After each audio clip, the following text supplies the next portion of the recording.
Hello, everyone. I'm Gary Gatto, and welcome to coverage of Round 6 of the inaugural season of the ISRA Xfinity Series. As we come to you tonight from the Magic Mile. Instead of the Monster Mile we were last time, with the Magic Mile, where magical things happen in New Hampshire. Joining me here in the booth is my good friend and former Indy Fixed Series champion, Mark Murphy. Mark, we were kind of doing a little more work to you than less to me, but we'll just say we, when I really meant you. Doing some pre-race scouting here of what to expect for this event coming up, and if we get another race that we're used to, which is caution-free, which we're not sure it's going to necessarily be the case here because the Magic Mile is a tricky mile, we could see a splash and dash at the end. Yeah, so 150 laps here, Gary. My best estimate is that the cars can do anywhere between 65 and 70 laps on fuel, which means that anybody with a calculator out there would see that they're about 10 laps short.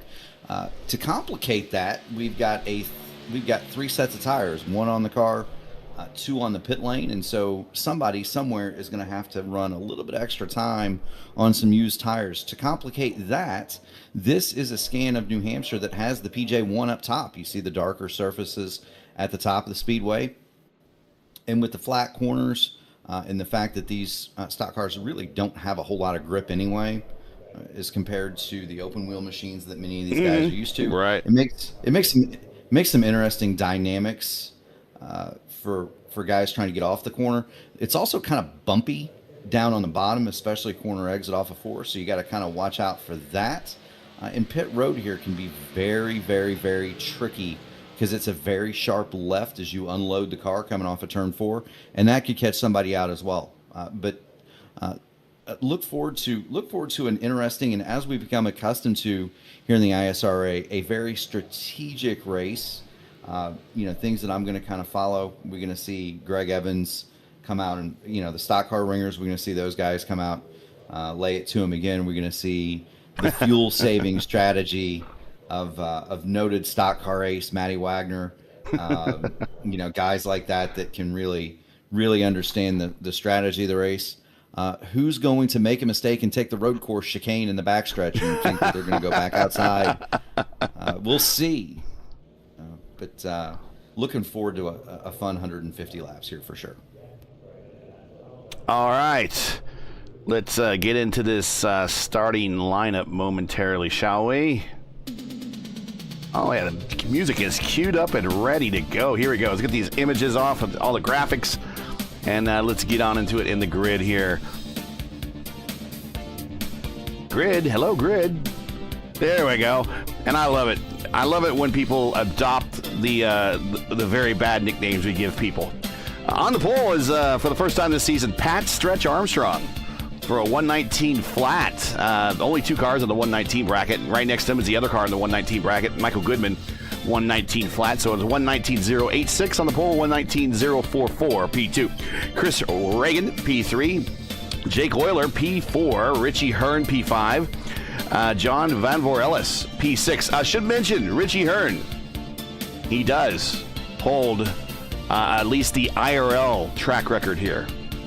The official real-life IRL track record. He qualified on that pole for the pole position back in 96 when the IRL had their opening race here for the 96 season. He is 5th. Big John is 6th. Rigney 7th. Pepto Joe 8th. Sam Crow 9th. Say Hey Lewis Hayes, he's in the top 10 here. He is P10. Matty Wagner is 11th. Lionel Callisto's 12th. Greg Evans 13th. And we got a number of guys that decided just to it's a small field, let's do the worst from first challenge. So also involved there in the back. Yeah, so I don't know if if the noted stock car ace Matt Wagner just messed up his lap, but he's the last person to take time at 2.5 seconds off the pace. Callisto, Evans, Gallows, and Guyon. Yep. So one of the other things that's kind of interesting, you brought this up. I did not realize it as I was testing before the race began, but they are on the you said the iRacing Super Speedway setup. Yes. Yes. So that's going to do two things. The first is there is no rear spoiler in the car, and then the other thing is the fourth gear is going to be extremely tall, and that's going to mean that you're going to have a whole lot less wheel spin. But anybody that has ever raced iRacing Super Speedway knows that you could not have a more diametrically opposed racetrack Right. between a flat mile and a Bristol banked 3 miles coming to green. So that'll be interesting to look at. Green flag, green flag. Six cars off. Stretch Armstrong leads them away. Michael Goodman gives chase. Chris Reagan's going to dive to the inside, take away P2. He'll almost nearly push Pat Stretch Armstrong down into turn 1, and away they go. Swings to the outside.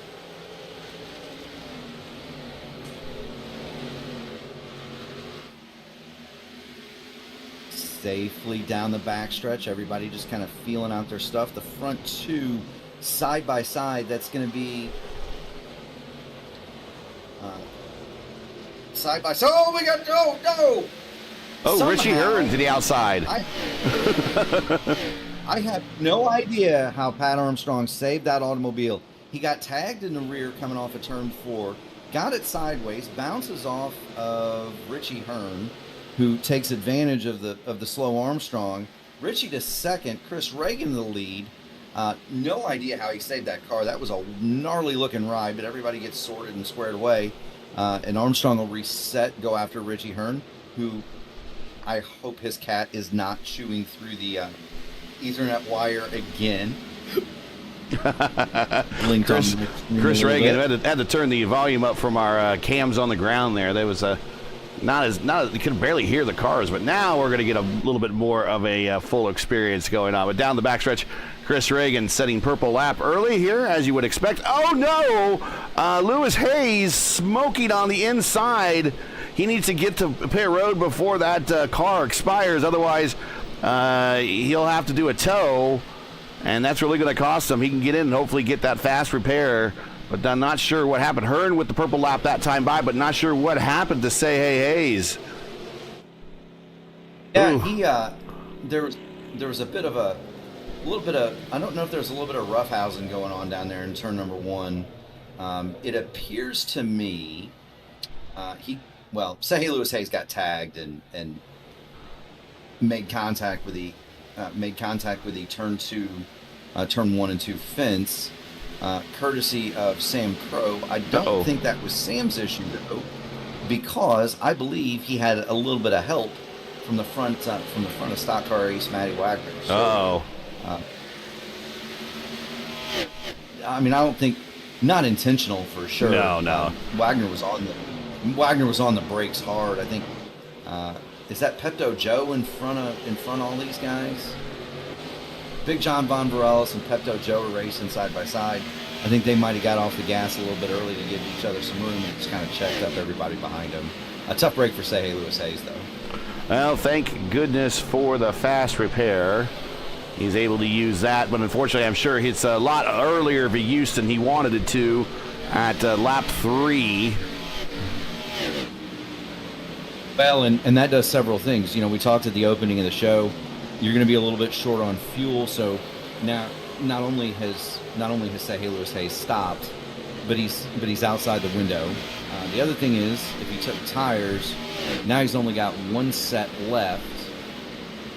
Yeah, he had to take tires. Yeah, so it's going to be a long day for Say Hey Hayes here.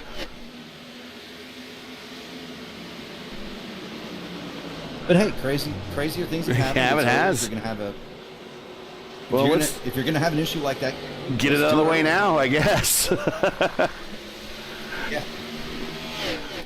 Real quick, let's bring the points up on the screen while we're still in the early laps here. Callisto is your leader by 3 points over Goodman. Matt Wagner is third, Sam Crow fourth.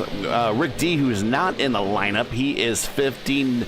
Darth Maul, also not in the lineup, is sixth. Lewis Hayes is seventh. Now, Lewis was going to try to capitalize, and I think just by starting, he's going to pass Maul because there's only 2 points there, but it's not much of a pass as he wanted. Flanagan is, Pepto Joe is 8th, Richie Hearn 9th, and Rigney is 10th. That is your top 10, and there's the remainder of your field down to 20th position.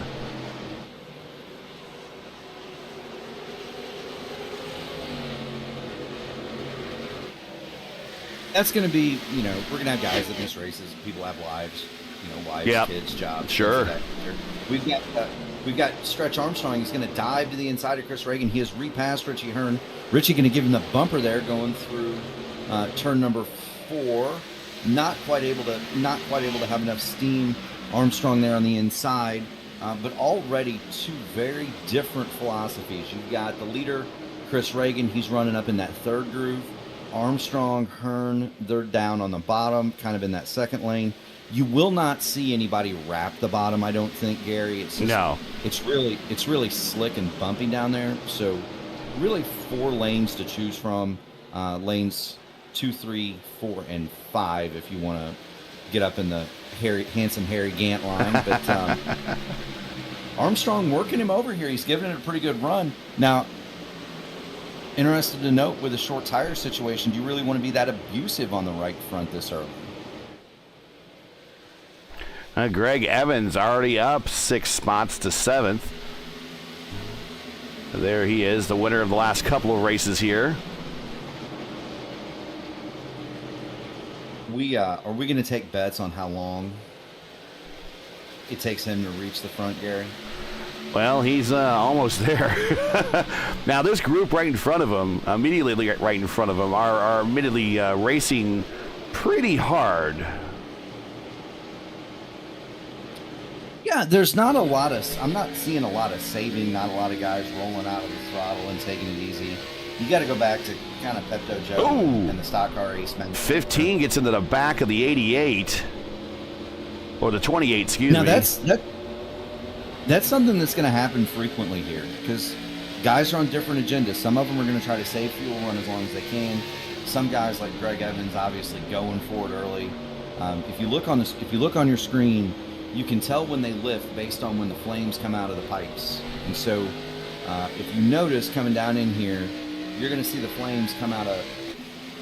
You're going to see the flames come out of Michael Goodman a lot earlier than Greg Evans. It's going to be Jake Euler. Same way for Michael Goodman. It's going to be the same way for Richie Hearn.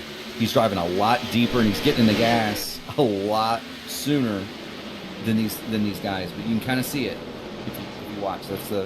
That's the telltale lift when you see the flames come out of the pipes. Little pop of flame there. All right. Get your marshmallows ready.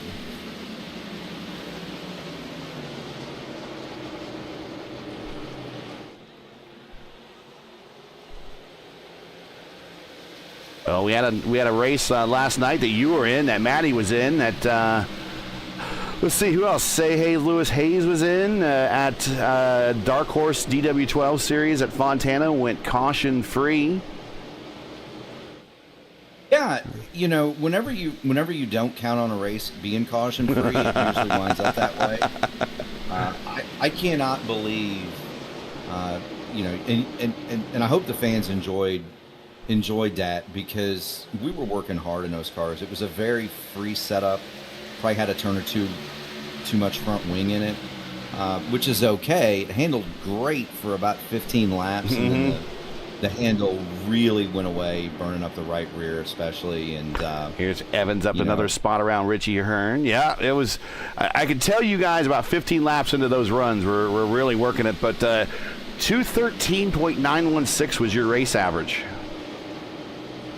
It's fast. Yeah, that's. I would hope that sets some or gets some close to or some sort of or something a dark horse record because that was pretty amazing. And a number of times the people that did lose control of their IR18 or the DW12s on the backstretch just because the right rear was given out didn't result in a caution was pretty amazing. But yeah, I expect these guys, if they don't do a little bit of the same thing, kind of manage these tires, manage the car, I don't expect a 219 or 213.9 average here at New Hampshire, but I think Pat is just getting out of the way. Armstrong. Yeah, I think just getting out of the way a little bit, maybe. I think more than that. I think Stretch found the limit of the grip in the rear Goodyears. The limit of Stretch came off that corner.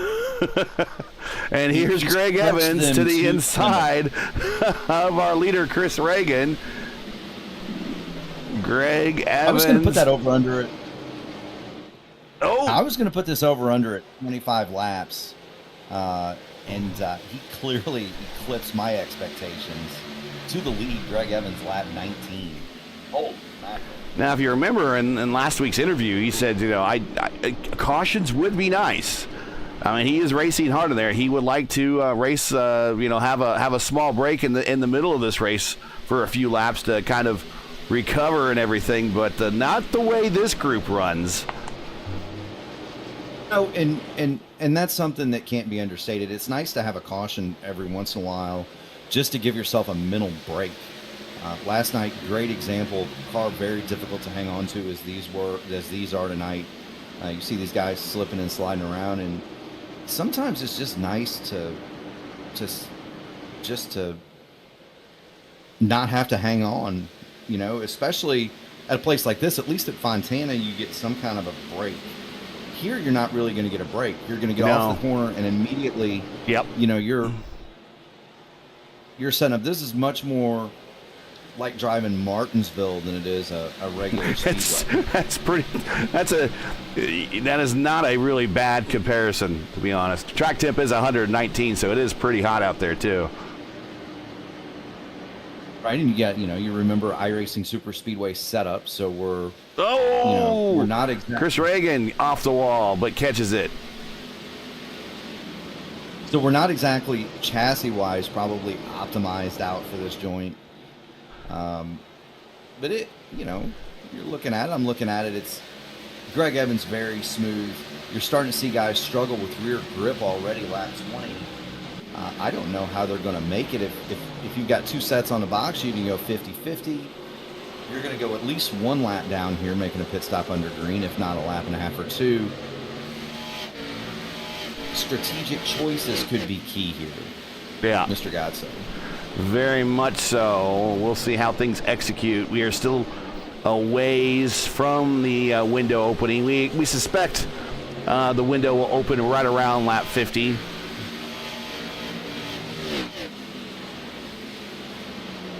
Now, I mentioned at the top of the show, if you look down to the apron there, turns 1 and 2, there is a bendy bit. You come down the backstretch following Greg Evans.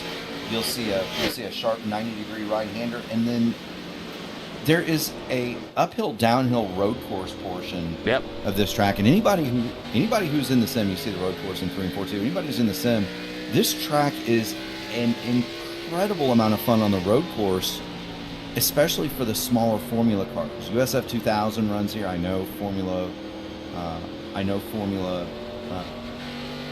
Indy Pro runs here. So here's a little bit on the backstretch there, and then there's a gate that opens up. I'll highlight it again here. We're riding along with our leader, Greg Evans. But here's another portion of the road course that comes back out onto the. Here we come again here. Completing another lap, now 25, so about halfway through where we think the first stint will approximately open up the window, but there's a gate in here somewhere on the wall, right here. Yep. Right here. But there it's it an is, incredible and then they amount go of to the fun. end. Yeah, and there's hills that are up where these stands behind these stands, and that's where the road course races up into that hill a little bit. Yeah, and so if any league owner really wanted to give guys a challenge, maybe we should have like the Roval version. So go to the ovals but run the road courses. So we go to Charlotte and do it. We could do it here. We could do it. So there's a hill area Michigan. up here. So Michigan has an awesome road course. But they do. That's right. But it's not available, right? In the sim. Correct. The road course at Michigan actually was laid out by none other than Sterling Moss. Oh, Give you a bit of trivia. As we watch Greg Evans just sod right on off to Chris Reagan from Chris Reagan and Richie Hearn, I think we've seen this. I think we've seen this story before. I know. It's like the third verse is same as the first. The best battle right now on the racetrack is right behind Euler here for 5th, 6th, and 7th. They're all really within close proximity to one another. And also one more thing, considering the Roval here, I believe the FIS did a exhibition race here to see how compatible it was with the IR18. It is not very compatible with the IR18. No, it's really narrow up in that hillside. It's good enough for, Formula Fords and Formula 2000, but anything bigger than that, PM18. it's really just way too narrow. Yeah, way too narrow. There's that crossover right there I was talking about. Yep. But it's a fun little course. Meanwhile, that group has caught Richie Hearn and Stretch Armstrong. So we're looking at 3rd, 4th, 5th, 6th, 7th, right in a wad. Mm-hmm. And then you've got stock car race, Matty Wagner. He's kind of just biding his time right at the tail end of this group. And you can really see it. If you go to the blimp shot, you can really see the different philosophies in getting through the corner. Some guys are charging it, letting the tires in the corner, speed slowing down. Some guys are slowing up and really easing into it. Getting off Euler almost into the back of Stretch there. Just missed that. We saw that on the blimp shot, but I want to thank TC for flying the Race First One airship, soon to be renamed airship. We'll keep everybody posted on that. You have an airship? Yeah, and it's flown by TC. Well, thank you to them for providing an airship I didn't know about. Always good to have an airship. Would like to see the return of the Goodyear blimp and other assorted blimps to major sporting events. I don't think we've had a blimp for a while in Indy, have we? No, I don't remember. It's in the past have been like the DirecTV blimp or stuff like that. The Goodyear blimp hasn't been there since Goodyear's pulled out of IndyCar racing, but of course the blimp does return for when NASCAR comes. Of course, NASCAR still runs on Goodyear Eagles.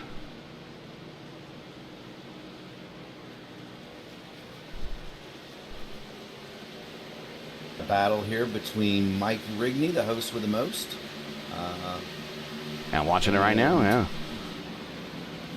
Sticking with TC in the airship, getting some good shots here. Oh, we got a Hearn and Stretch now getting side by side here for P3.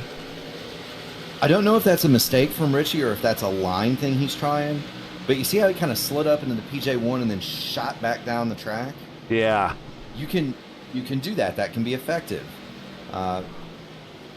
Noted stock car ace Matt Wagner's up there, kind of watching Michael Goodman get his stripes up there. So for people who don't know, the PJ1, you've got to run on it to kind of activate it, so to speak. And the more guys run up there, the grippier it's going to get. Stretch Armstrong going to get by Richie Hearn, but you can almost kind of play almost like a carom shot in billiards with it almost. Just slide up there and get grip and shoot off of it, if that makes any sense. Yeah.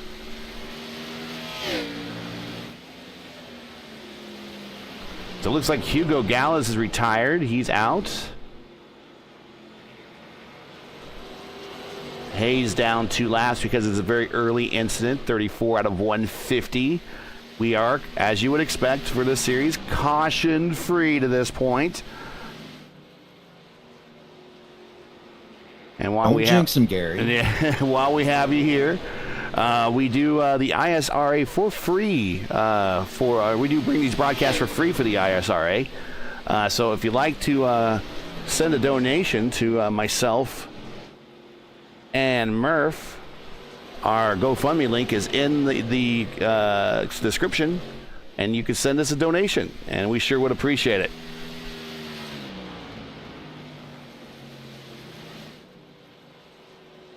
Absolutely, Gary. This group is still just after it. Pat Armstrong has kind of driven away a little bit. Jake Euler, Richie Hearn, Michael Goodman, Mike Rigney, Stock Car Ace Matty Wagner, and Pepto Joe Flanagan has crept into the He sure has. There he is. Real quick to just got everyone on the rule set for tonight. It is a 1.06 mile oval. It's not exactly 1 mile. We're doing 150 laps, so it's 159 race miles that we'll be actually doing today. 3 sets of tires, 1 on the car, 2 in the pits, 75% fuel, 1 fast repair.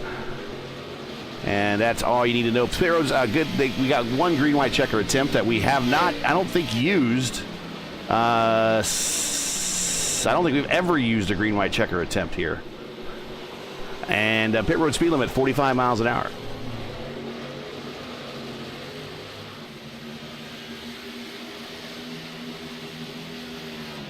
Well, we are in Loudon, New Hampshire, not too far away from the cool banks of Lake Winnipesaukee. Just outside of Concord. Winnipesaukee? Winnipesaukee. Beautiful area of the country, heavily forested. Yep. Just a gorgeous place to be. Track's about 20 minutes away from where my aunt and uncle live in Concord. I got some cousins there as well.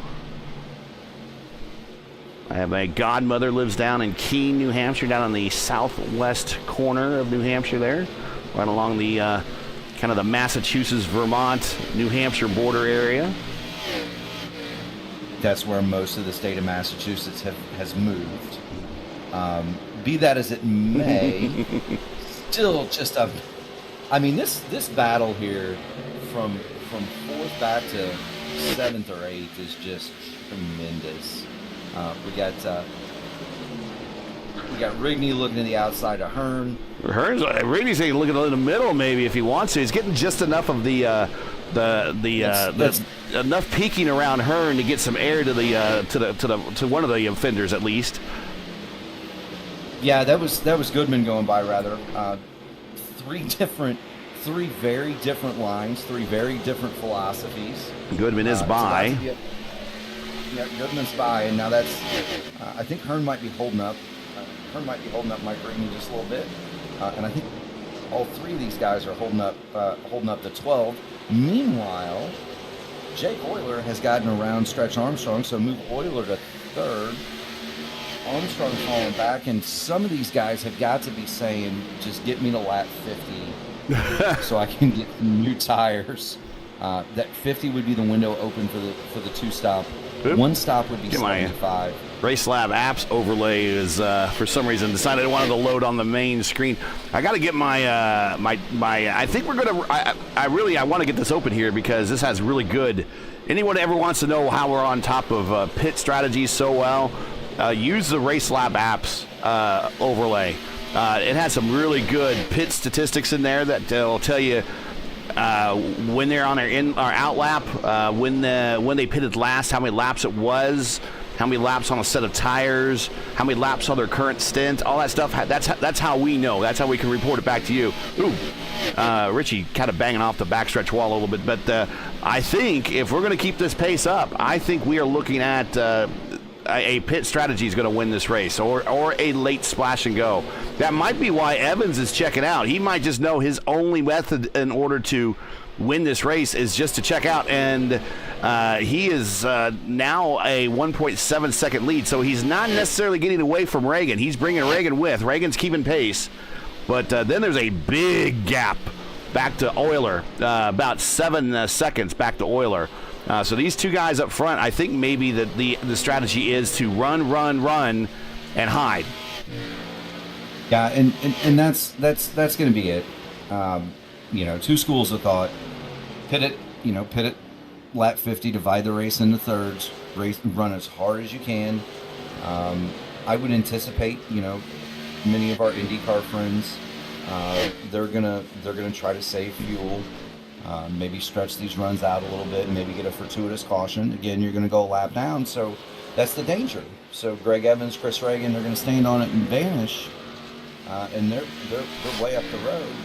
I'm watching Wagner and Rigney here, but Alex Gaillon is out of the race, so now we're down to 13 cars remaining.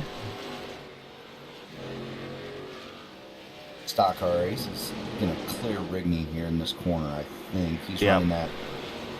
running that higher line. Watch the run he gets off the corner here on. I like this livery that he has. I think it's pretty sharp. For Wagner, Yeah. it's not the Miller Genuine Draft colors though. I always get confused. No, he's in the Alltel. Maybe it might be what you was loading in for your trading paints, but he's in the Alltel kind of a foil wrap.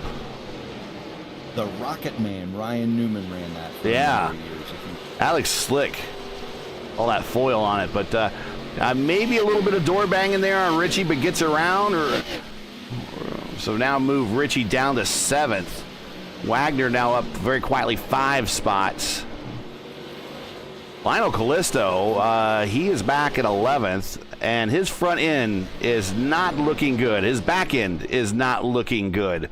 So he got into something and is now struggling. In fact, his right front camber is not looking good either. So one of our points leaders is really struggling. He wants to get to, I think, lap 50 here and get that fast repair. But his day is looking pretty rough right now. Yeah, and don't know what the story is there, but that thing looks like it's had contact with the Yeah. with something a little bit more stout than sheet metal. Don't see anything on the sides of it though. It's just the front and the back. It looks like it has if you look at it down the stretch, it looks like it has a crooked smile on it. And now Rigney around Hearn. Yeah, this is something we've seen quite frequently from Richie. He's really good on the short runs in the stock cars. Long run speed kind of sometimes can, I don't want to say elude him. All right, here we come into lap 50. Let's see what takers we have on pit road possibly.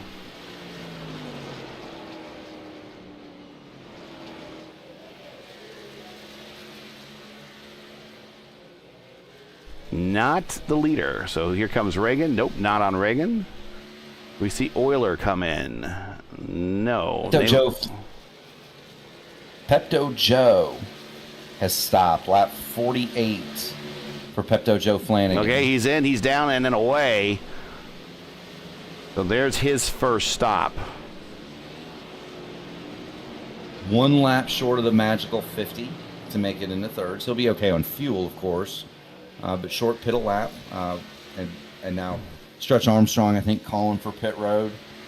So we're going to start seeing some takers here. Come Stretch They've off. fallen off about a. Yeah, they've been falling off a lot.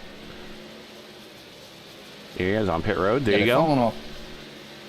For the viewers at home, 1.7 seconds. Oof. Is the differential? Although, who hasn't fallen off near as much? Greg Evans. That would be Greg Evans. Everybody else is down at least a second and a half a lap from their fast laps. Greg Evans, 1.2 seconds slower than his fast lap. So he knows something about managing the tires here that some of these guys don't. He is letting off very early before getting into the corners and just letting that car kind of settle in and then getting back. Let's ride with him. You can hear it. Here it is.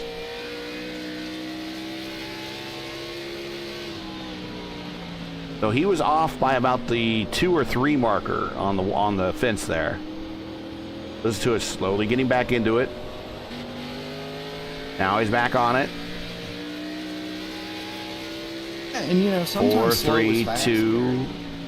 Okay, so he's doing it at the 2, kind of rolling off. See how he lets the car bite before he starts rolling back in the gas? Yeah. It's something we're not seeing from a lot of the IndyCar guys, which is very odd. Because here with an IndyCar, you do that. You roll out of the throttle, you feel the front wing bite, and then you don't roll back gently into the gas. In an open wheel car with all the aero, you can slam the Right. gas. And the Indy cars, we're kind of almost up by that wall now, the way that we run our fast laps around here. Yeah, the ultimate lap is still in lane 2, but Yeah. in the race you want to be right up next to the wall in that PJ1 because there's so much grip, and you get that boundary layer air between those between the wings and the wall, and it really just you can really just hook the corner around there. But amazingly smooth for Greg Evans. He's almost completely off the corner before he gets back in the gas. Yep, he is. Kind of heard it right there. Here's Reagan getting around lap traffic. That is Big John. And then right in front of Big John is Say Hey, Lewis Hayes. Goodman in pit. That is his scheduled stop. He's coming in at 54. Next up on the hit parade, by the way, for Greg Evans, Lionel Callisto. He's only about 10 seconds up the road. I think everyone's pitting before then, though, I think. Oh, but very, very surprised that Lionel hasn't stopped. Very surprised, given the amount of damage that thing it has. It has no television panel, and no, Gary Nelson did not rig that to fall off. That's crash damage. The front end is a crooked smiley face, and it appears as though the thing is way yawed out too. Going on board with Lionel. Yeah, put a little eye there and a little eye there, and he's got this crooked mouth and no nose, but an upset car nevertheless. Go on board within the hood. Going board within the hood is shaking back and forth, and he's going almost 90 degrees over on the wheel. All right, pit road. He's finally gonna pull it over. He knows that we're watching.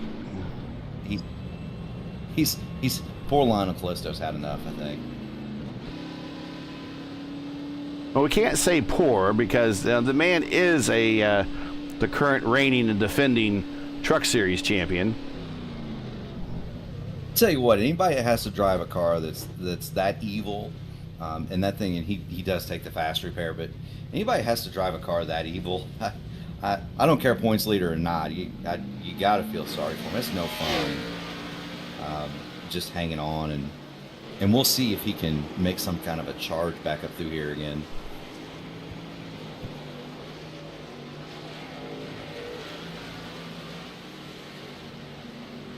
And he does go down a lap. Here comes the leader to try to put him down another lap, but I don't think the leader is really going to catch him, whatever, with new tires on at this point. But 59 of 150. So you were talking about how long they could go on a tank of fuel. We thought the window would open at 50, and we were right. But now, if I wanted to do this in 3 stops,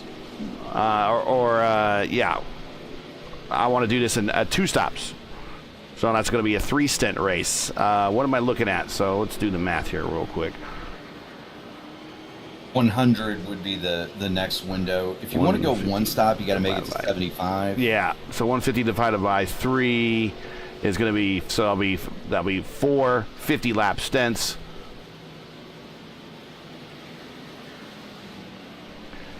Greg Evans going to come to pit road. Leader. There he is. We're watching him right now. Glisto, purple lap. That was a little bit of anger there, I'm willing to bet. I guarantee you there is a little bit of red mist under the helmets of the driver of the Deuce, for sure.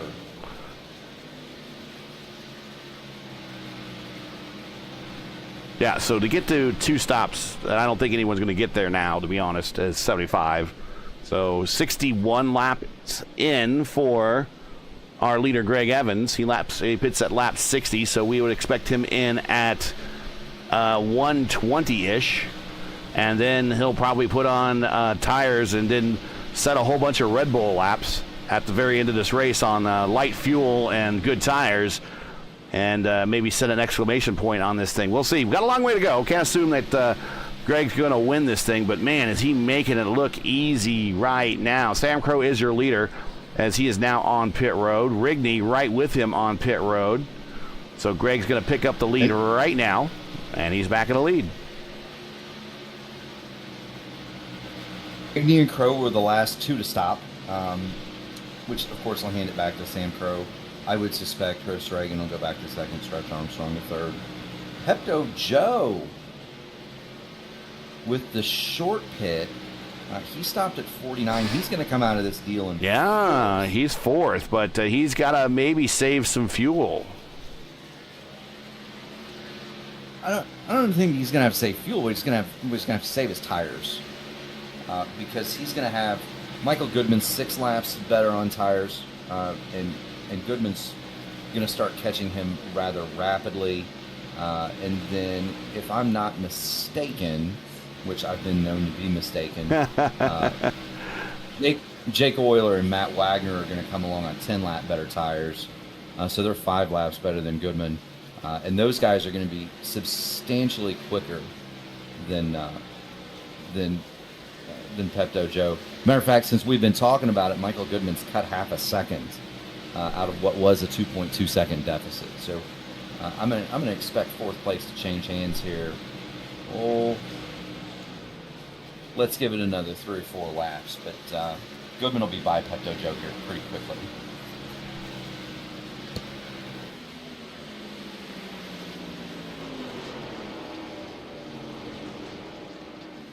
So Pepto Joe last stopped at 49, so I think if anyone took notice of that, maybe something to keep track of for late in the race, maybe stopping a little bit early to try to get the jump on positions and then hope and pray either for some caution or being able to defend for enough laps in order to hold off. But you're right, here comes Michael Goodman with a head full of steam, looking at the backside of Pepto Joe going into 3. Joe is running basically in the tire tracks of Stretch right now as they come off 4 down the main straightaway here.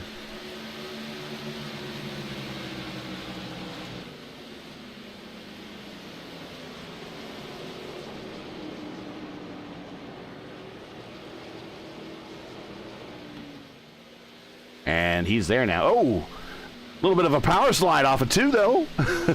Getting exciting. He wants those positions. Easy to do. Yeah, he wants those positions. Remember, Goodman has finished on the podium here the last couple of races in a row, so he sees another podium opportunity right in front of him. And I think Pepto wisely lets him by. Yeah, and I would expect, Goodman to go by Armstrong here too. That little situation with Evans, it really closed up Armstrong and Goodman behind him. They short pitted him by 10 and 6 laps respectively, and they picked up about 3 seconds on the road. Now they're going to lose that on the back end most likely, but it did shave into that lead a little bit.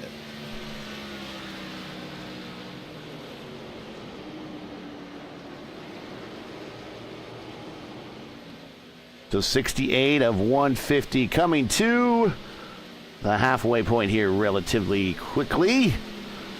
It'll be 75 here. And Goodman is now to the rear bumper of Stretch. Oh, car a little over-rotated there, a little more than he wanted to. He's going to stay there, though. And he's going to set it in there. And, oh, we got a little bit of door banging. Bang, bang, bang. There's still door banging. Free donuts for everybody.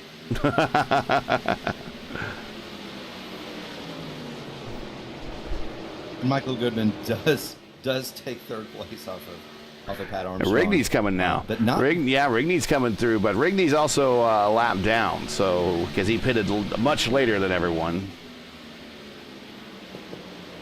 Yeah, he's on by far the freshest tires in the field.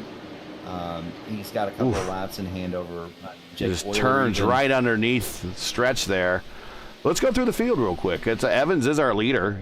He is a leader by 4 seconds over Chris Reagan. There is Chris Reagan coming off of 4. These two have kind of been in a class nearly by themselves all race long.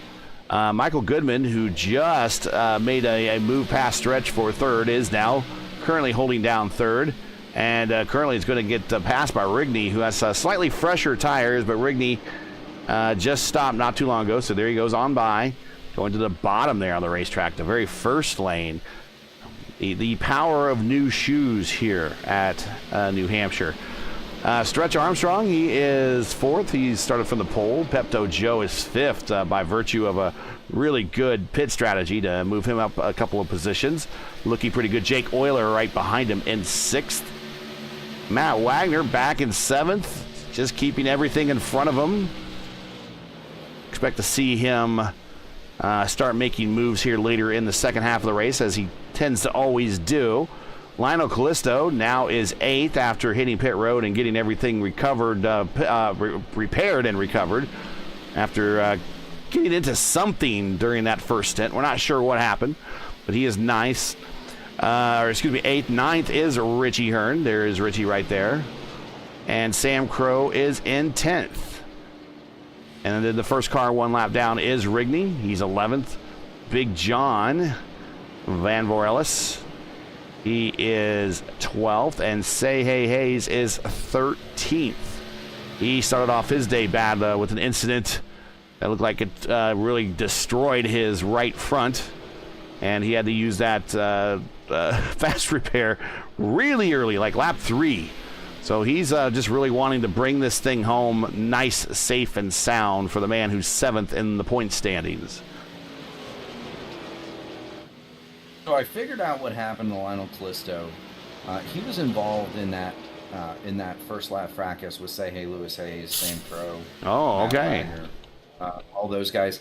But it was the reason we didn't call it was that it was a massive net code. Oh.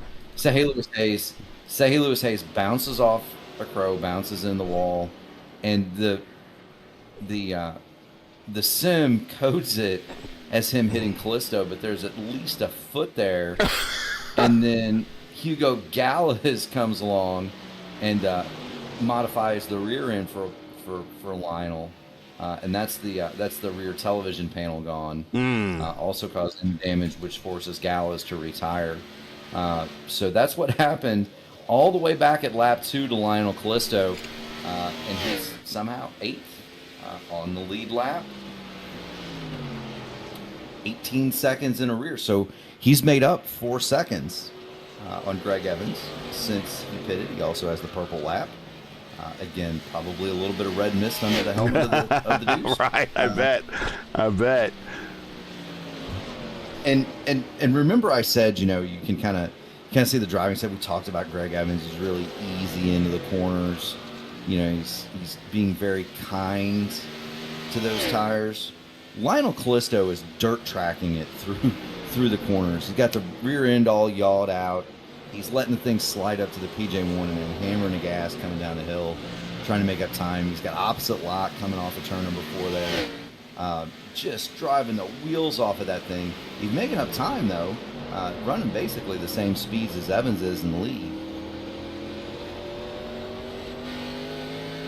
Riding with him. We're past halfway point, 77 to 150 now. Into the books. And he is chasing down, and that group right in front of him, that is for position. You see Matt Wagner. It'll be better here when we get on this next. These cars right here. That is Matt Wagner. That is for position, and he is trying to track them down. In fact, who is in front of Wagner is for position. See how much more aggressive when we were on board with Callisto. See how much more aggressive he is. Yeah. Getting in and off the corner. I mean, just 2 completely different approaches, and they're basically running identical lap times. That lap Callisto was a 10th faster, but they're basically running identical times, which is amazing to me. Now, Callisto's probably going to be able to do it in the short term. I don't think he's going to be able to keep these tires under him for a full 61 lap run. That's for certain sure. But he's definitely catching Wagner. And definitely just, he looks like he's running a USAC sprint car off of turns 2 and 4. And Wagner around Pepto Joe. You might have saw that in the front there. So move Wagner now up to 6th. Pepto Joe back to 7th. And then that is Vanvor Ellis in front of Wagner, who is a lap down.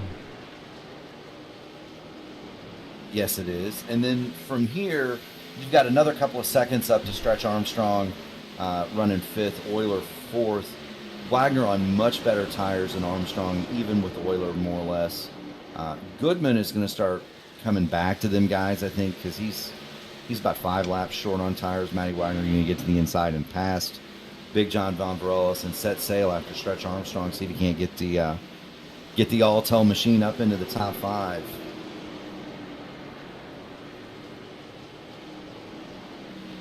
Of course, Ryan Newman made that scheme famous, an Indiana sprint car driver. Yep. Always good to see those.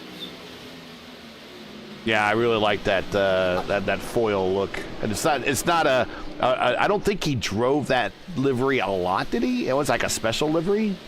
But I know the Alltel livery, the just standard issue Alltel livery, is what he drove all the time,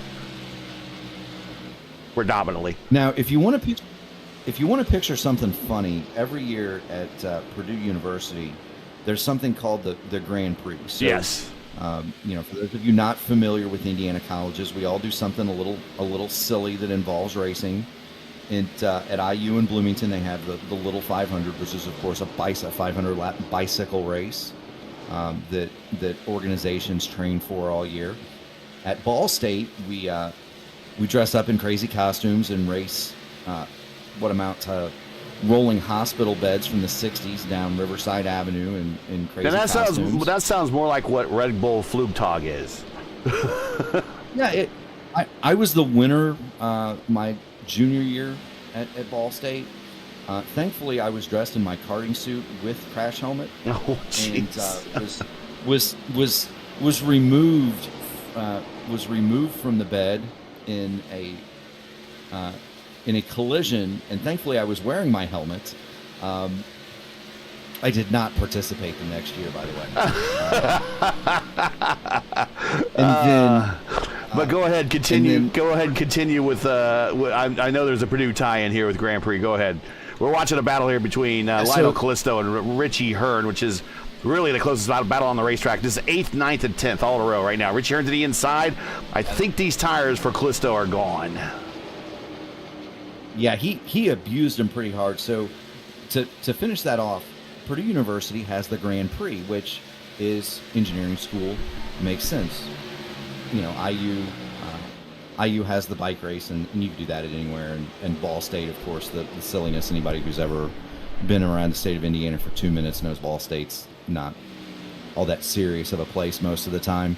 And then you get to Purdue, the engineering school, so they race go-karts. Go-karts, yep. Specially made track. Ryan Newman is a past champion of that event. So if you ever want a mental image that'll give you a chuckle, picture Ryan Newman in a go-kart. Yeah, we were all skinnier back in our college days. Even I was. Yeah, but Newman still looked like he could have played middle linebacker for the Boilermakers instead of being an engineer. Boilermakers probably could have used him as middle linebacker back then. They could have. Well, they had a pretty good offense back in those days. Those were the Drew Brees. Well, they needed Drew Brees in offense because they didn't have any defense. They would give up huge leads, and then they would need Breeze and Mike Allstott. And Vanvor Ellis getting used as a pick there, causing Callisto to kind of chuck up a little bit there. Yeah, but they had Mike Allstott there. He was their fullback running back in those days. Yeah, so if anybody who watches the spread offense today that's ubiquitous in college football, you can thank 2 people for that. Hal Mumme at Kentucky and Joe Tiller at Purdue were the 2 that really popularized that philosophy. And footballs flew all over West Lafayette for most of my high school and college days. But that was when Newman was there. Was the Breeze time period, if I'm remembering correct. It might have been the next guy. The quarterback that came after Breeze also went to the NFL, but there was a long line of them. But you're right; their philosophy was, "We're going to beat you 77-74. Right. We don't play defense. We don't play defense." So at Indiana State, we had we had 2 races. We had the the trike race. Now, IU also has a trike race, but that is actually done on children's tricycles. And this is at ISU, the trike race is a modified BMX frame that runs 2 wheels in the back instead of just the one. And that was the trike. So you could actually get up on these things and really put in a good lap if you were good at biking. And one year I actually ran the race, and that's when I actually called the race with Mike King, who was then just the sports director at WTHI in Terre Haute, who now later went on to become the voice of the 500 for a few years before handing that off to, I think he handed it off to Paul Page for a year or so, and then it went to Mark Janes, yeah. Yeah, Mark Janes eventually. But yeah, I worked with Mike King, and then that was good for homecoming. And so then they have one in the spring, which was a tandem bike, which typically the fraternities and sororities would pair up. They would be a blind draw, and so a fraternity would be paired up with a sorority. Sometime there would be an extra, like a residence hall involved in there. And my sister, of all people, actually sat on the pole one year. Now, do they have a strategy where the girl gets on the back of the front of the bike? Sam Crow has gotten around Richie Hearn. Yeah, watching it right now. Yep.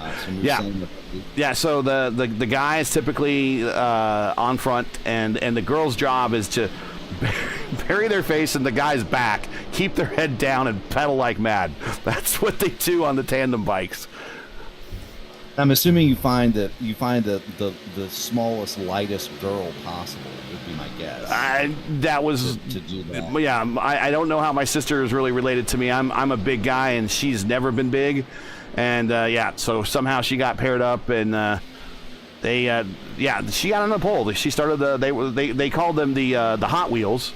And so she got the Hot Wheel World Award, and I never got that, but that's good on her, because she always kind of followed in my footsteps all the way through high school. I don't know why she followed me to college, but that's one thing that I never got. I would never remotely came close to Hot Wheels. I'll say that. Who's got some Hot Wheels, Gary? Chris Reagan has started to run down Greg Evans a little bit. All right, let's get on him here. We'll take a look. 94 of 150.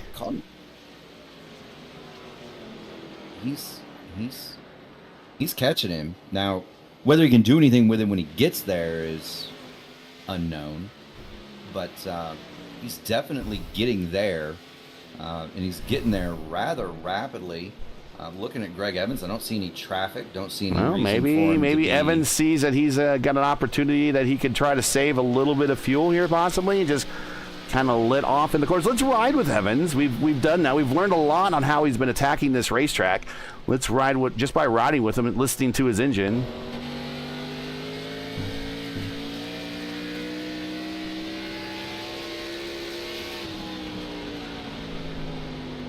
See how much sooner he gets out of it than Callisto was? Yeah. And he's off the throttle for so much longer.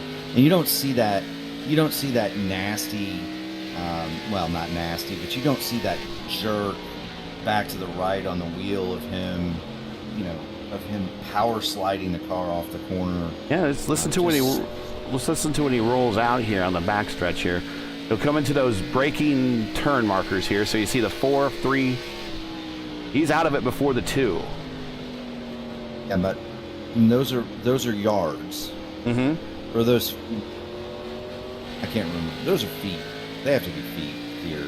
If they were yards, they'd be a lot closer together, yeah. And I think it's 400, 200, 400, 300, 200, 100, yeah.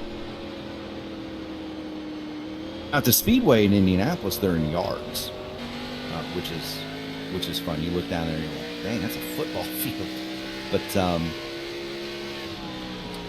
just interesting to see how ginger he is.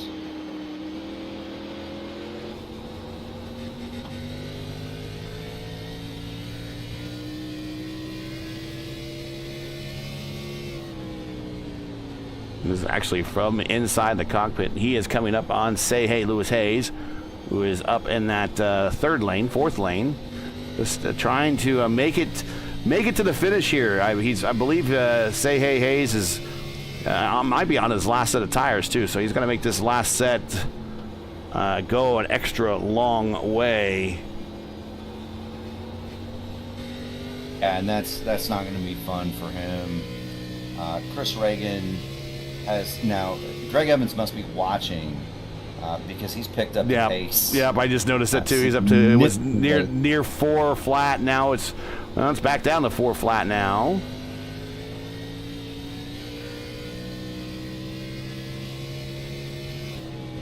Still a couple of tenths quicker for Chris Reagan, but it's not the half second it was a few minutes ago, for sure. And of course, Greg Evans is going to get, he's going to take his time here with Say Lewis Hayes. There's no reason he's not under immediate threat. No reason to get excited here. Just take your time and sure. 50 to go. Window is open for final stops to now commence. Who will be the first to make the dive down the pit road? And I think it's Pepto Joe again. That would definitely track. He's made it to lap 100 now, so 3 even stints. This will be his last set of tires. Still taking his time. One of the things I was going to say is I didn't realize, I'm watching the gyro cam, not necessarily the cockpit cam for Greg Evans. That first lane down there is actually flat. If you watch it, he's crossing down onto that, and that'll de-wedge the car, and it'll tighten it up for him a little bit, which could be the reason you're not seeing Greg Evans have the show of fun coming off the corners as he's getting down on the track. Speaking of show of fun, Lionel Callisto just had it coming off of 2. You saw that on the as we were watching Pepto Joe come up to speed. He just did a whole power slide coming off of 2. Is Lionel wearing white gloves? Because if he's not, he should be. Check the inside. I can't really rotate to the inside here.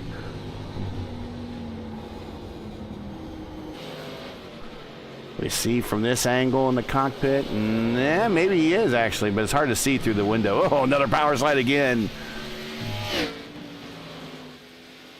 Every time Lionel Callisto comes off the corner, he about gives me a heart attack, and I think we're going to lose the caution. Armstrong is on pit road.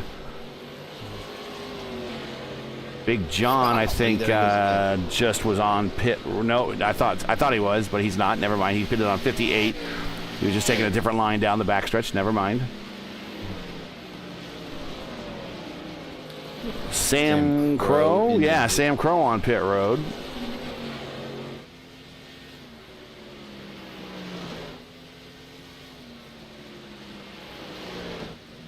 Now the advantage of staying out here, one, you're gonna have a shorter pit stop for our viewers at home. You're gonna have a shorter pit stop, so less fuel. That'll change the handling. Remember, fixed setup. So that's one of the only things that you can do to change the handling on these cars. Less fuel in these machines, less weight in the back. It's gonna pin the nose down a little bit. It's gonna free it up. You're gonna have a little bit less wear on the rear tires. You're gonna have a shorter pit stop also. But the other thing is you're not going to experience the fall off. We've documented at least 1.5 seconds a lap, unless you're Greg Evans. Is the fall off. So, another car on pit road. Who is that? Callisto on pit road. The longer you go, the faster you are at the end. You don't have to deal with being uncomfortable, at least at the end of the race. Pepto Joe, I'm watching him close in on Richie Hearn. That's 9th, 8th, and 9th. Yeah, that is a battle for now 6th, 7th, and 8th.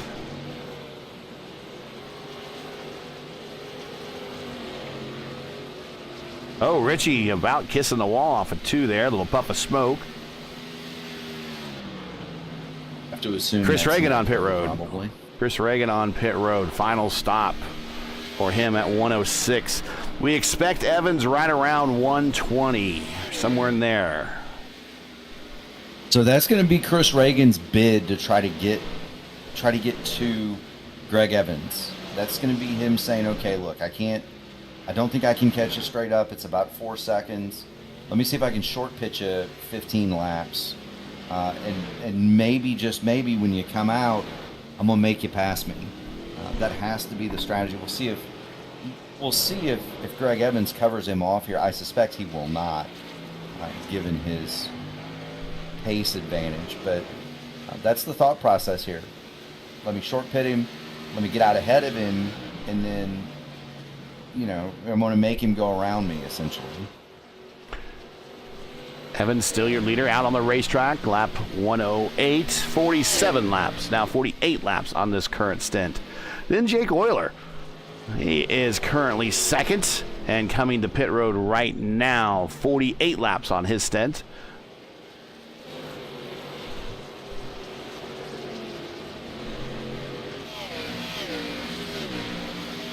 Matt Wagner is third. Picking up now second by Euler on pit road.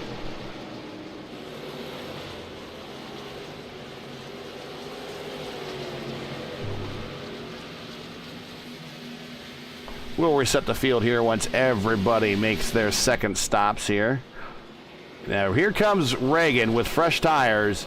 Here's your leader.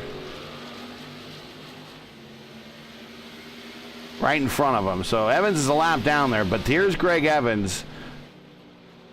Here comes Chris Reagan. Look at this. Here, look at this. Now he just dives down, diamonds off that corner, aggressively coming off 4. He's there. He's going to take a look into the inside this time. Not going to quite be close enough, but he's got a good run. He's to the bumper. Steers down. Going to get him down the back. Yeah, he will get him down the back stretch. If not, then into turn 3. Now, this does something else. If Evans wanted to pit here, he can't without giving up a ton of time. And he's not going to this lap. So Greg Evans, he's going to go one more. This will also put Chris Reagan back on the lead lap. So yeah. If my ball state math, he is 0.8 of a second a lap quicker than Greg Evans that time. So turning laps in the 114, and Evans turning laps in the 111. So 3 mile per hour a lap faster. Reagan is right now. Evans has got to see this and come to pit road. Just giving up so much time. He stays out one more time though. I think he's confident in his driving skills. I think he's just going to hit his number and do his plan. I know some people begin to panic when they see certain things happen in front of them. I think he'll just hit his number. But you're right, Evans. I don't know that's Reagan will actually. Wagner, who hasn't stopped either. Reagan will actually pick up the lead for a little bit on this run. He is, and look, there's sticking to your plan, but what's the saying go? Your plan never survives first contact with the enemy. Well, we know you're going to lose a lap at least, and so yeah, Greg Evans is going to come out of here. He's going to put new tires on, and when he does, he's going to turn that car into a rocket ship. The same with noted stock car driver Matty Wagner. The issue is going to have enough. Is he going to have enough time? If he stops at 120, he's only going to have 30 laps to make up what may be, an 8 or 9 second advantage at that point. And then you're going to run your tires. Oh, side-by-side battle here between Hearn and Goodman.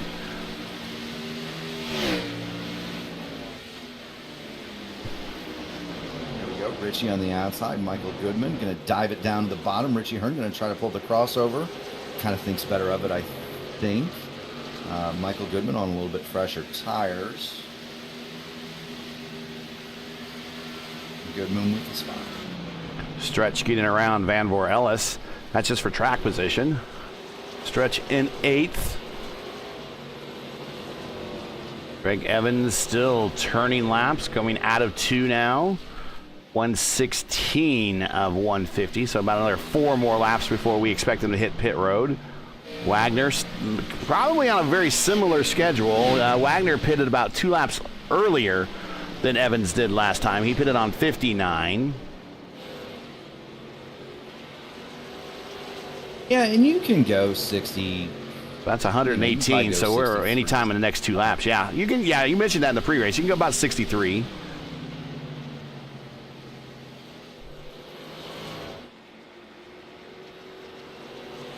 Just waiting on that money stop, Gary. Yeah, that's what we're all waiting for right here. There is Reagan. Already put a big gap between himself and Evans. Purple lap still belongs to Callisto. Sorry about that. Go ahead. That's what I'm saying. I mean, okay, you know, he's going to come in, he's going to have fresh tires. He's going to be, golly, he's going to be at least 6, 7, 8 seconds behind here. Well, maybe he's not making the right call. We'll see. Wagner in, final stop. Right at where we expected them. 59 times 2, 118 on schedule. So now another 2 more laps, and we expect Evans in. 2 more laps or so. Yeah, this is going to be fun to watch. The 7 and the 12, once they've made their stops, are going to be quite a bit quicker than everybody else. Chris Reagan's lap times are already creeping back up to that 32.5 second bracket. I expect Here Evans, it is, pit road coming to 120. And the other key thing here is I'm not questioning his driving ability, because he seems to be spot on everything he does, but this is where you do not want to make any mistakes. Final stop. There's not enough time to recover from any mistakes on a final stop. This is Mark's perfect, Gary. Right side up in the air, left side going up in the air. Down and away. Expect, and there he goes. So the stop was just, you know, basically tires. The fuel was top. Reagan is your leader. So he is at the. They have a straightaway difference between himself and Reagan with 30 to go. Plenty of time. 6 seconds is the deficit for Evans to overcome here in this last 30 laps. A comparison of the stops. Chris Reagan on pit lane, 34.8 seconds. In the box, 11.2. Evans on pit lane, 37.4 seconds. In the box, 14.5 seconds. So he was on the lane about 3 seconds longer, and in the box about 3 seconds longer. At least in NASCAR, they don't hit the fueler in the back with a stick, do they? Well, they could if they wanted to, I guess. So let's watch. It always watch this number right here. And and Evans, there you go, purple, 118.3, 118.3. That's in miles per hour. But this thing that I'm circling right here, that's the gap. That's the gap to the leader, Reagan. 4.4 seconds now. 4.3 seconds. He's turning lap of 118.3 last time. Reagan, a 113 flat. So 5 miles per hour difference. Full lap that time, Greg Evans. 31.175. A full second and a half quicker than Chris Reagan.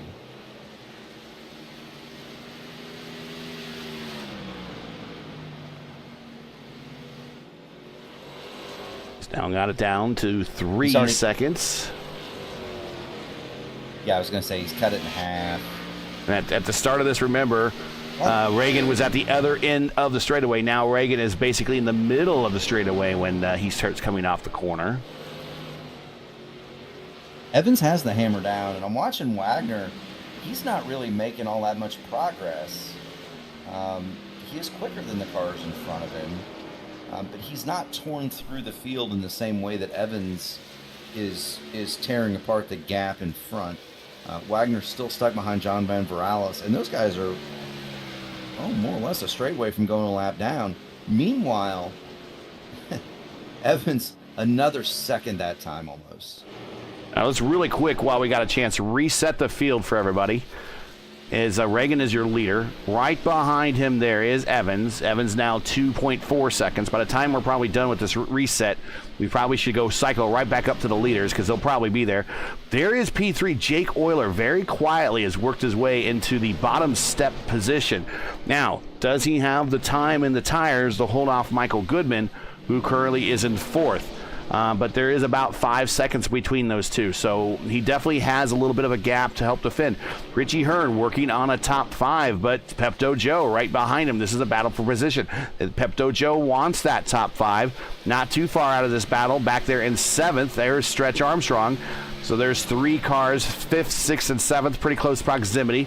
Also not far out of this battle is P8, Sam Crow, as he's trying to work his way into another good paying position. Pepto Joe wide off the corner, so that's going to give, or at least keep the position with Hearn.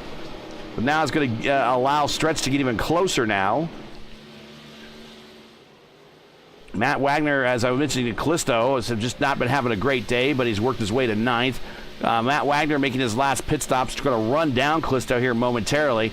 And he will want to get ahead of Callisto because that will be a battle of championship implications, as Wagner, one of the points leaders now. He is in 10th. Callisto in 9th. Rigney is 11th, 2 laps down. He's just looking to get a good solid finish. Also on the 2 laps down, Big John Van Ellis here is in 12th. And Say Hayes, who is now coming off of pit road for his final stop, is in 13th. 5 laps down, kind of on a schedule all his own right now. Going back up to the front, though, there's that battle, and I told you, by the time we were done with this, it would be a lot closer, and it is, as right now, Greg Evans is filling up the rearview mirror of Chris Reagan with about 20 laps to go. And I don't think it's going to take that long. Well, Reagan's only shot here is he's gonna have to force Evans to drive around him. So he's going to have to get down on the bottom where Evans has been running.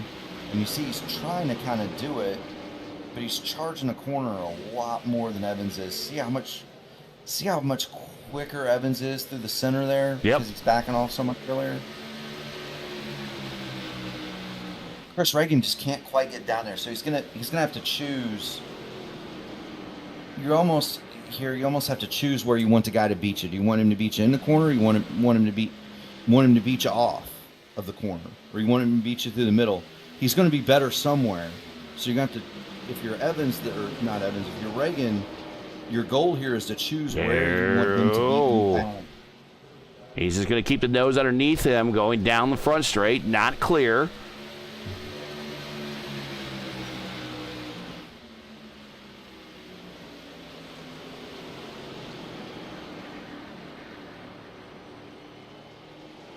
Now, see, Reagan has been running that 3rd lane this entire race. As soon as Evans got to him, he dropped down into that 2nd lane. He's really trying to take that advantage away. Evans has been consistently on the bottom much more than anybody else. But now, see, Reagan's running down there too. He's saying, okay, you're going to have to drive around me. You're going to have to find your own way. I'm not going to let you have what you've been doing this entire time. And rightfully so, and kudos to Chris Reagan. He's making this a lot tougher. He is making it a lot tougher. And he cuts off the outside line there. I thought this was going to be over a lot quicker than it has been so far, as Chris is very defensively driving here. Nothing wrong with that. He's doing everything he should be doing. Right. Doing everything he should be doing, and we're 17 laps to the end of this thing, and every lap that goes by, that tire advantage fades a little bit more and a little bit more for Greg Evans. So the longer this goes, the better it is for Chris. Now, does Greg just remain patient here and possibly let the race come to him, or does he have to go to the chrome horn? We have not seen a lot of that in ISRA racing. Again, a lot of the IndyCar drivers do not like to give the chrome horn. Normally that means a penalty back in the old Lionheart days. whereas the stock car drivers are a lot more used to giving the chrome horn. He's going to get a good run off the corner, down, cuts underneath him, getting a run down the backstretch, but he's not getting a good run down the backstretch, and that's going to still allow Reagan to close the door going into 3. Still on the bottom, coming to 135 of 150.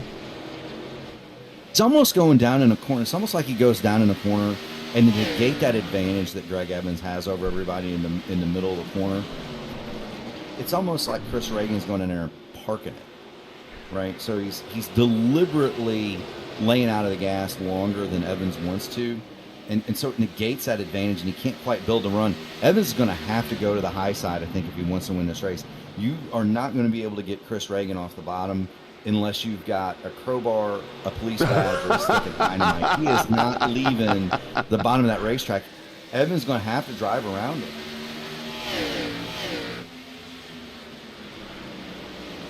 And also, you know, you got to think about this too. You got Mike Rigney coming up. Rigney's on fresh tires, and he wants his lap back. Well within his rights to stick his nose in there too. As we get down into 13, 14 laps to go.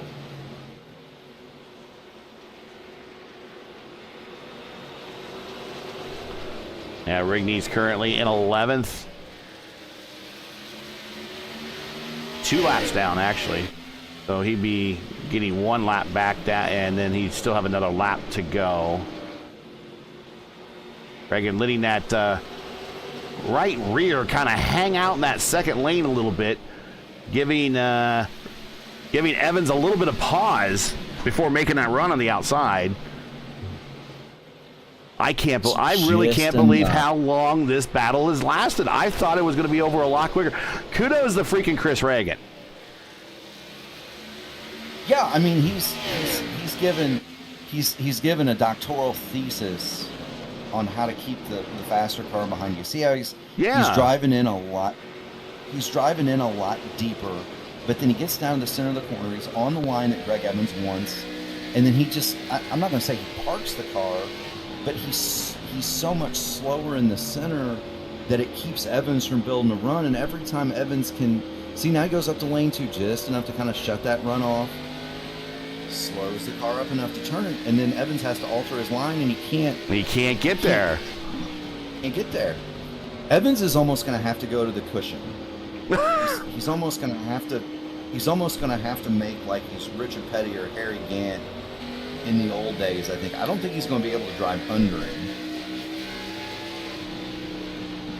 Now he is backing off way earlier than Reagan is, so he still is doing his easy in, hard off type approach.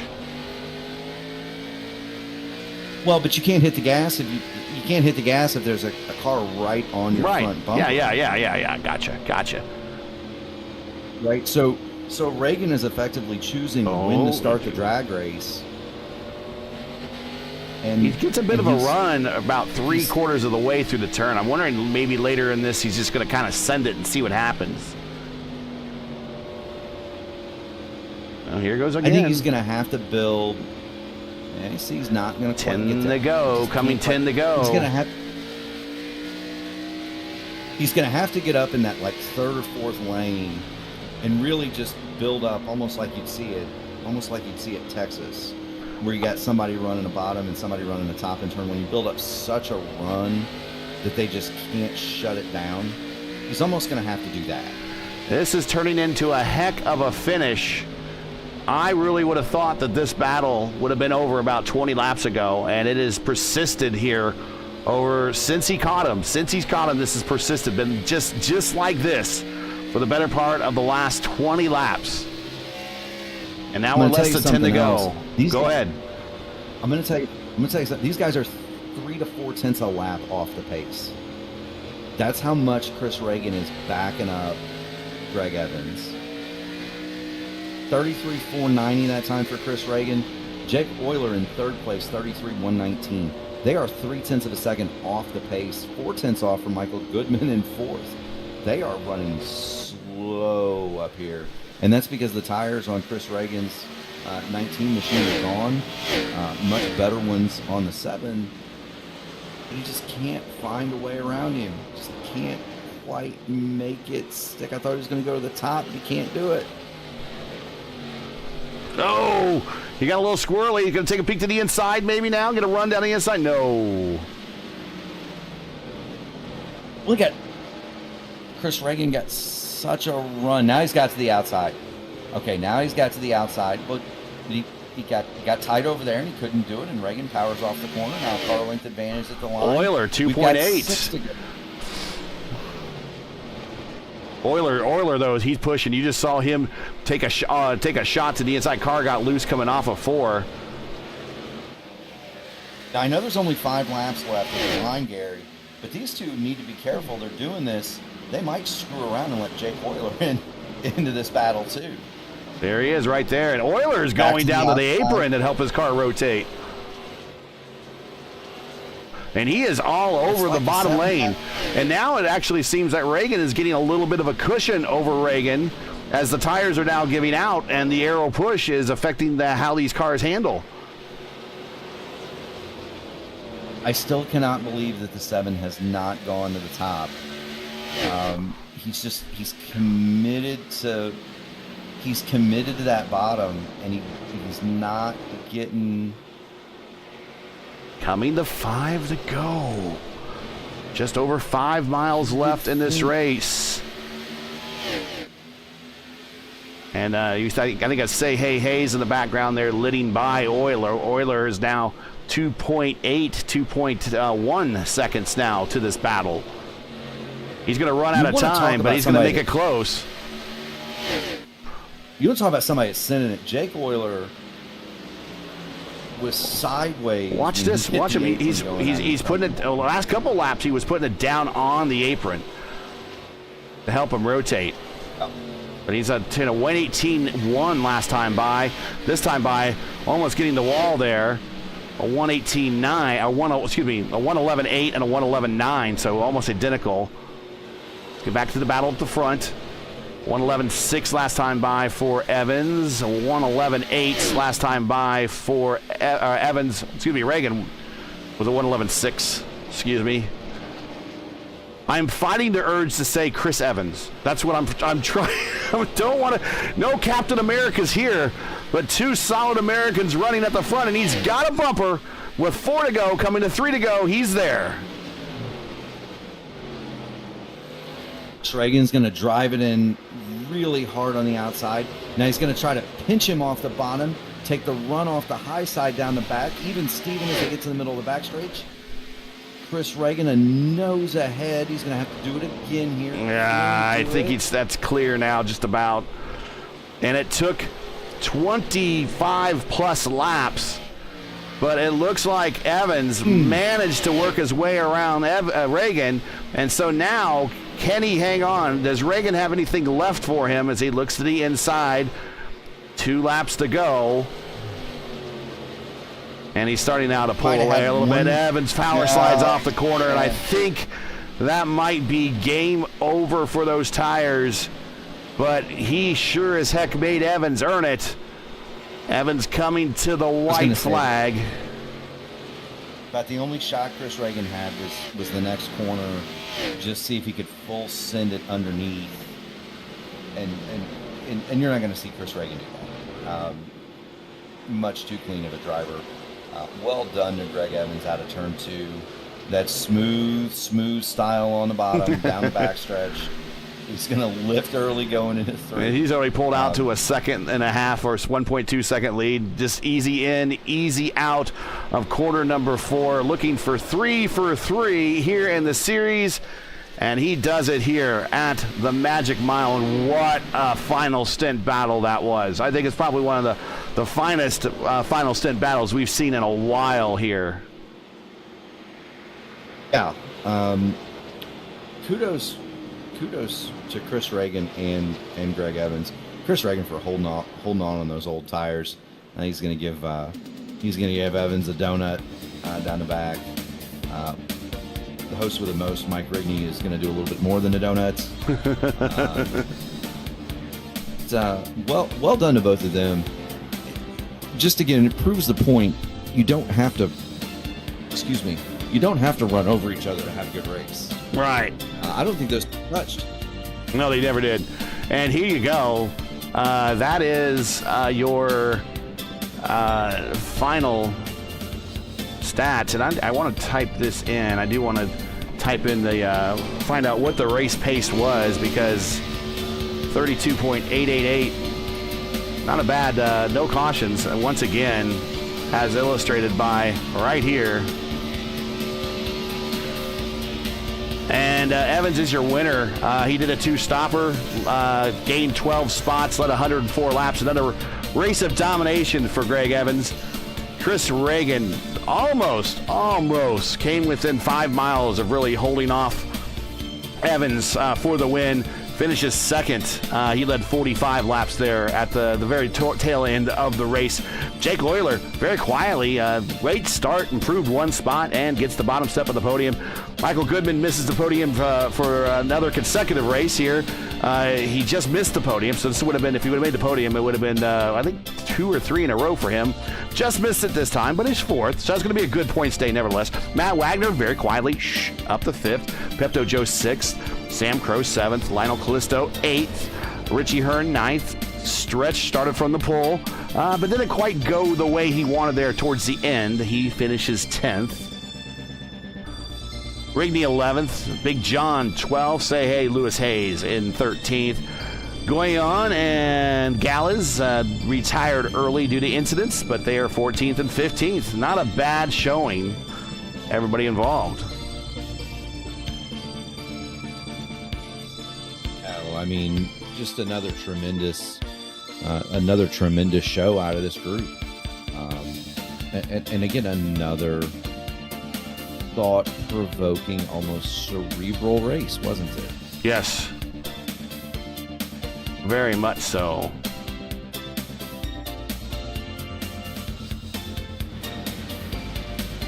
You gotta ask Chris Reagan what the rears were at the end. Hopefully he has all that recorded so he can tell you. But let's see. Let's get Jake Euler in here first, if he's available. Let's check the channels and see where he might be. He's down there. I got him. Here he is. Hey, Jake Euler. I believe, if not your first race, it's your second. But first of all, welcome to the league, and then welcome to the podium, and welcome to the booth here. Congratulations. Talk about your race. I tell you, if there was another maybe 20 laps to go, you were kind of running down those guys as they were battling each other there at the end. Yeah, no, thank you. It's been it was my first race. Man, it was hard. It was going full 150 laps with no caution. I don't think I've sweated this much in a very, very long time. But yeah, if I had 20 more laps, I think I might have had a chance for it. I took a chance on right side tires the last pit stop. So I should have, would have, could have. Probably should have taken all 4, but I don't know. Overall, I'm very happy, very pleased with the race. Did not expect to come in and do that well. So, well, that's kind of the MO of the league, is to go caution-free. So not prepared for that, but I guess going forward, I guess you got to kind of keep like 2 strategies coming into the race. One, if there's a caution, and no if. Second strategy, if there is no caution. Did you really think that there would be a possibility of no cautions really as you got into this thing? After the first 50 laps, that's when it kind of set in. I'm like, all right, this is probably going to go green. Everybody out there racing was super respectful, and it's just really good experience. So yeah, I'm glad it went green. To me, there's nothing better than the whole green flag race. Tell us about it. I'm glad that you had a very positive experience in your first race and finishing 3rd here and everything. Normally what we do when we invite you up to the booth is we give you the opportunity to kind of make some shout outs to friends, families, anybody might be watching, loved ones, sponsors. So go right ahead, sir. By virtue of finishing 3rd, you're in an opportunity. Yeah. First off, I'd like to thank Joe Flanagan, teammate over at FXBG Racing. Everybody there puts in hard work. Practicing every week. I'd like to thank Team Conti for their support. and Sim Racing Apparel. Like thank them as well. Check them out, simracingapparel.com. But yeah, that's it. Mom, Dad, thank you, my wife, for letting me do this. Oh, that's the important one right there. Yep. Yeah. Yep. She's probably waiting for me. But yeah, I mean, mainly her. It's your loved ones give up a lot. Yes, You they do. something like this for a couple hours, and it's But it made it all the better with no caution, so you're available earlier now. Exactly. Yep. Although you might need to go freshen up a little bit, because I would imagine everyone else has kind of worked that steering wheel kind of hard for 150 laps. That probably works up a little bit of a sweat. But congratulations. We hope to see you at Atlanta next week, and welcome to the league. All right. Yeah. Thank you. See you there. All right. And now let's bring up Chris Reagan, kind of the man of the hour, really. I know that Evans won, but let's bring up Chris.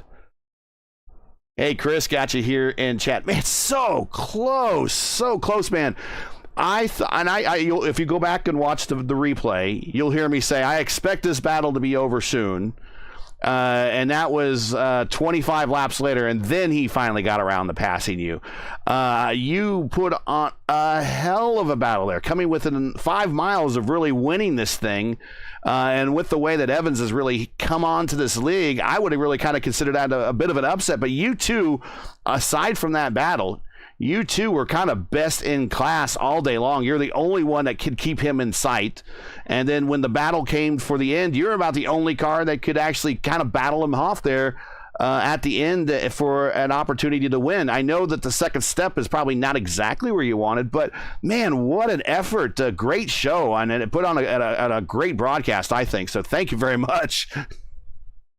Well, thank you guys. You guys make this extra fun, even though we don't see the cameras, we know it's broadcasted. We know you guys are out there. It's fun for us to put on some type of show, and yeah, that battle was fantastic. That guy is insanely good. I had it in my head. I was talking to Richie. I'm like, I think I'm going to pit at lap 100 and take just 2 tires and fuel, because I knew I could make it. And then I'm like, nah, I'm not going to do that. I might as well just accept second place. But then like lap 108 came, I'm like, I'm going to pit on lap 110. So I pitted, and then I think I charged a little bit too hard because I was trying to gap him. Like I caught him right out of the pits. I passed him in a couple laps, and I was like just trying to open up this gap, because I knew he was going to be fast. I mean, the guy is insanely good, super clean too, which was great. But I knew I knew he was going to chase me down. And then when he got behind me, I could feel it. I was driving, and he was just sitting there. And I'm like, he's going to get me. I was talking to Richie like the whole time. I'm like, he's just messing with me. He's going to get me. So really thank you for him for passing me so clean. We were, him and who was I with at the beginning of the race? Who qualified number 1 or number 2? He was really clean. Stretch Armstrong, Pat. Yeah, I believe so. Yeah, he was really clean too. Those guys, I don't race with those guys that often because they're newer, and really great add-ons to the league. So thank you guys. Thank you, Rigney, for putting it on again. And yeah, I'm actually extremely happy with second place because I struggled in practice, and I will take it. Caution-free again. This league is just, exceeding expectations with how clean and close you can battle. So it's really great. Shout outs, friends, family, sponsors, anything else you'd like to say? Go right ahead. You earned it. We'll have it updated here in points as well. So I would suspect you've moved up a little bit in the points, but go right ahead. I always got to thank Richie. Richie keeps my mind in the game while we're driving, even though he's driving, because I get a little impatient sometimes. It's my wife's birthday actually today. Happy birthday, wife. Yeah, she's 29 for like the 14th time. So I understand that. I understand that. Yes. But she doesn't care that I race even on her birthday, so that's great. And again, thank you guys so much. We really appreciate your broadcast. We always, at least me and Richie go back and watch them. You guys do a great job, even when you're by yourself. Thank you, Rigney.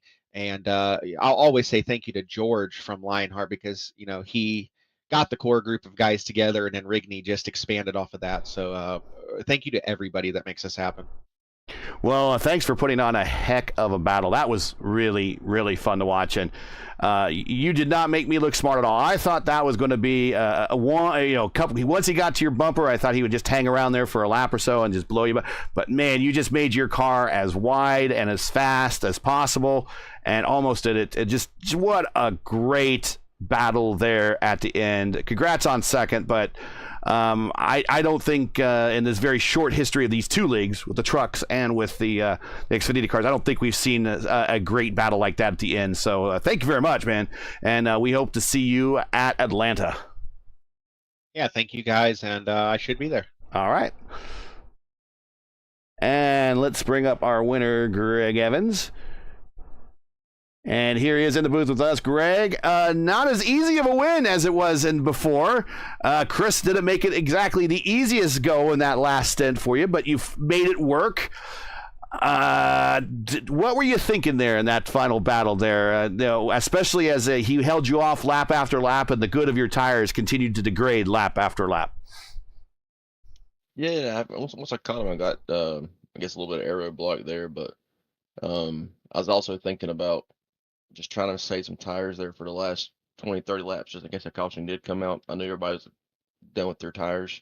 Mm-hmm. So I was kind of having that in the mindset, and I was like, if I can just wait till about 10 to go and then start really working it. And it worked out, but yeah, he had a fast car too, and but the last 5 laps, I was like, make this work or not. But well, we were wondering if you're going to run out of time. I mean, but you made it work. But I was telling Chris, is like, just so close. 5 laps. If this would have ended 5 laps earlier, it would have been yours. But you had those extra 5 miles. You made it work. You got to his inside coming down the front straight. And then once you got to the inside and got that bumper and then the rest of the car alongside, it was kind of elementary at that point. He made it tough for you for that one lap, but then after that, once you kind of pulled ahead and cleared, then you kind of really put on the burners and pulled out to about a 1.5 lead or 1.2 second lead. So yeah, you were working him and it looked close, but man, once you got by him though, you kind of put an exclamation point on it. Yeah. While I was riding behind him, I was like, man, the car feels really good. Like I felt like I could go at any point. And then, like, as soon as I decided to go, I changed my mind. I was like, well, maybe I didn't save as much as I thought I would did, and maybe the car didn't feel as good as I thought it was. But yeah, man, it was a really good race. He raced me clean. I appreciate that, and man, just a tough battle those last 10 laps. But like I said, it all worked out, and looking forward to next week. And next week is Atlanta. So you've won the last 3 and 2 1-mile ovals, although they can't be any more different in terms of 1-mile ovals, Dover and New Hampshire. But Charlotte's kind of like Atlanta a little bit. I suspect that Atlanta is a place that you run pretty well at. The old Atlanta, yeah. This new Atlanta, I honestly don't even know if I've actually ran a serious lap there yet. It's I don't like restrictor plate racing.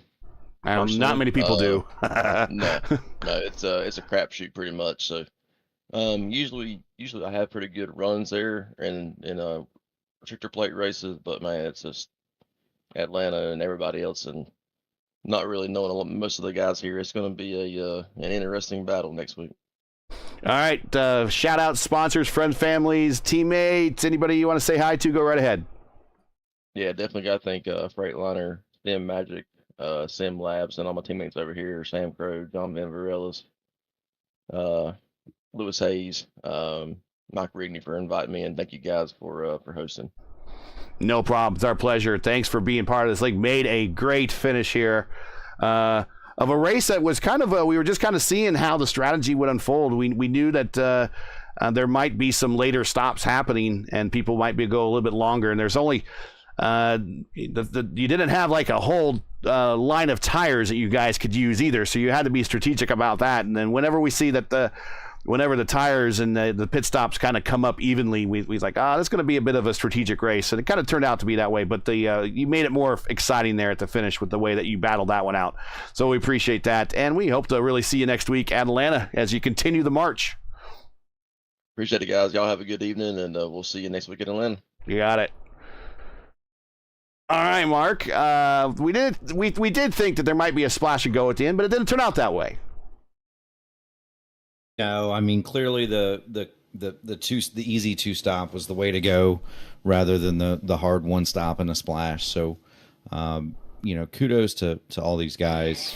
Once again, we're treated to a thinking person's race, and not the knock the guy out of the way race, which is always fun to watch. And cannot say enough.